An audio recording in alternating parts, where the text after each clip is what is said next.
አብይም ይወድቃል ስትሉ ነው የሰማችሁ። አብይ ወድቋል። ሽኝቱ ነው ቀብሩ ነው የቀረው።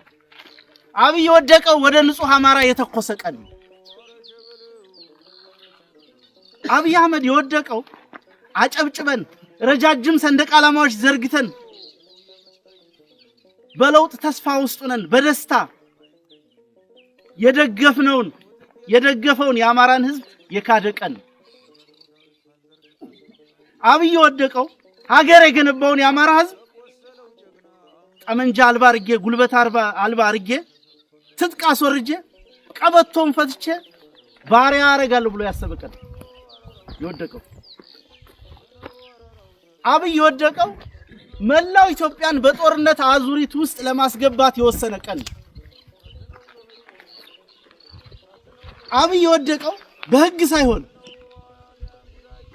በፖሊሲ ሳይሆን በአዋጅ ሳይሆን በመመሪያ ሳይሆን በሱ ደመነፍስ ሀገር እመራለሁ ብሎ የወሰነ ቀን።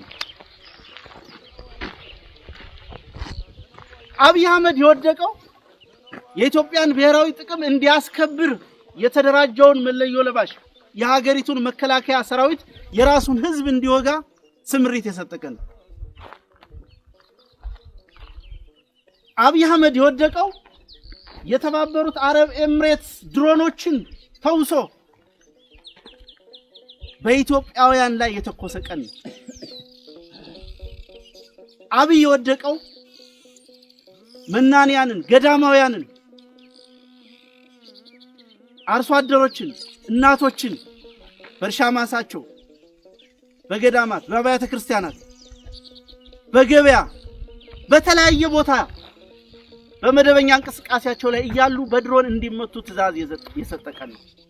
አብይ የወደቀው የኢትዮጵያን አየር ኃይል ምድቦች ለአረብ ኤምሬቶች የሸጠ ቀን ነው። የለም አንድ መንግስት በመንግስትነት ሊቆም የሚችለው በማህበረሰቡ ውስጥ በማህበረሰቡ ልቦና ውስጥ መንግስት አለኝ ህግ አለ ስርዓት አለ ተብሎ ሲታሰብ ነው። እንደዛ የሚያስበው የለም ዛሬ አብይ አህመድ።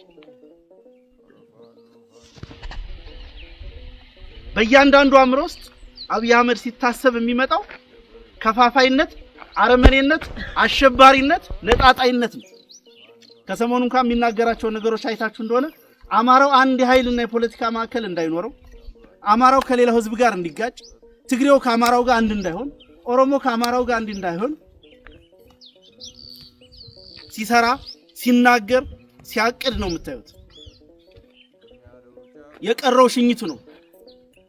እንደናንተ አይነት አዲስ ጉልበት አፍላ ወጣት ፖለቲካ የታጠቀ ሐሳብ የታጠቀ ጠመንጃ የታጠቀ ሰራዊት በተከታታይነት በሚያደርገው ዘመቻ ሙሉ በሙሉ ሽኝቱ ይጠናቀቃል።